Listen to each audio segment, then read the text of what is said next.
Jake Drake Know-It-All, Chapter 8, Dropouts. Then it was Christmas vacation. That's always been my favorite time of year. Where we live, there's almost always snow at Christmas, and there's nothing better than snow plus no school. But this vacation was different. On Christmas morning, I was waiting at the top of the stairs with Abby. Was I thinking about all the presents under the tree in the living room? No, I was thinking about magnets. After the big Christmas dinner, and after Graham and Grandpa went home, did I play with my new Lego motor kit for the rest of the afternoon? No, I dug around in Dad's workshop. I was looking for a wire and pieces of iron. And it was like that all week. Every day I did some work on my project. I read my books, I made some drawings, I used the scientific method, and I wrote things down.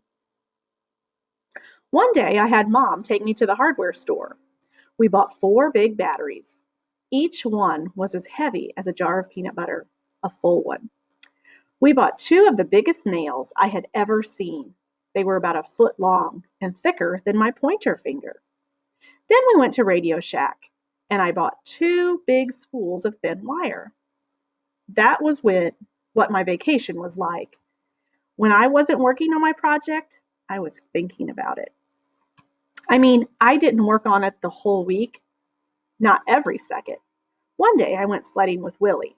We had a great time, and we didn't talk about our projects, not even once.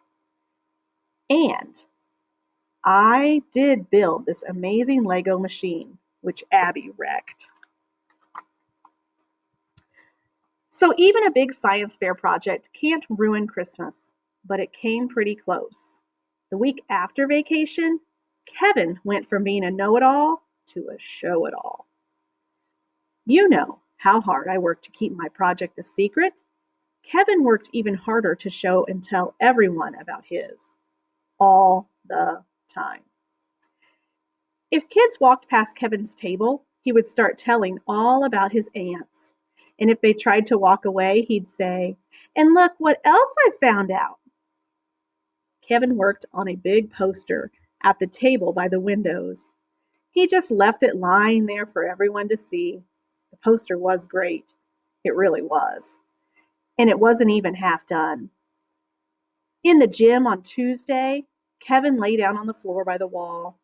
He started looking at some ants with a magnifying glass.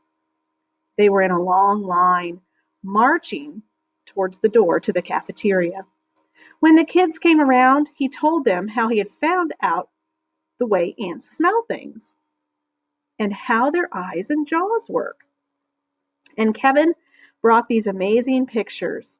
He took them with a digital camera. He printed them out on the colored printer during library period. He showed them to everybody. On Thursday, I was waiting in line with Willie to buy ice cream sandwiches, and I said, "So, did you start your project over vacation?" He said, "Yeah, I got some done, but I'm not going to be in the science fair, and 4 other kids in my class, they're quitting too." I didn't understand, I said.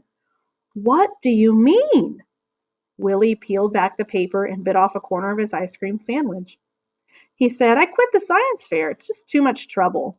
Besides, everybody knows Kevin's going to win." He said, "You've seen Kevin's stuff about ants." "That's right. It's really good. And so is Carl Burton's stuff in my class. His project is about simple machines, and I think Kevin's is better." And then I got it. I got what Kevin had been doing all week. I said, Did you see Willie? Don't you see? That's what Kevin wants. He's been showing off his science project so kids like us will drop out." He set a trap, and you walked into it. Willie shrugged. "Yeah, I guess so. But what's the point? It wasn't any fun to work on." Willie kept squeezing the ice cream out of the middle of his ice cream sandwich so he could lick it off. I said, "But what about the Bluntum 12?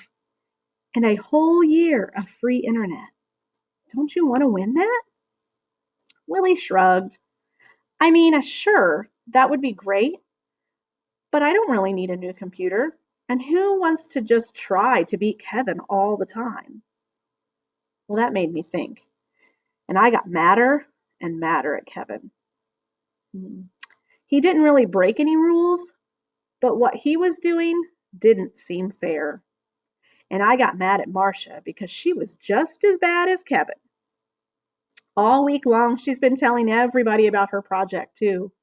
And she was going to prove that she could fool grass seeds into growing upside down. And then I got mad at Lenny Cordo. I thought it was all his fault that everyone was so upset about the science fair. Everyone was going nuts about his new computers. And then I got mad at Mrs. Carp and Mrs. Snavin and all the other grown-ups. They were the ones who let Wonky's supercomputer store talk them into this whole idea. And then I ran out of people to get mad at, so I got mad at myself. I had turned myself into a know-it-all. I had gotten as mean as Kevin and as sneaky as Marcia. I had practically ruined Christmas so I could win the big prize. But worst of all, back when Willie wanted to be my partner, what did I do? I sent him off on his own. I threw him into the shark tank with Kevin and into the snake pit with Marcia. Willie and I could have had fun working on a project together. All Thursday afternoon, my thoughts went around and I got sick of the whole mess. And I decided that there was only one thing to do. I was going to forget about Kevin and Marcia. I was going to forget about Mrs. Carp and Mrs. Snavin, and I was going to forget about Mr. Lenny Cordo and his Bluntum 12 computer. I was going to quit the stupid science fair too, just like my best friend, Willie.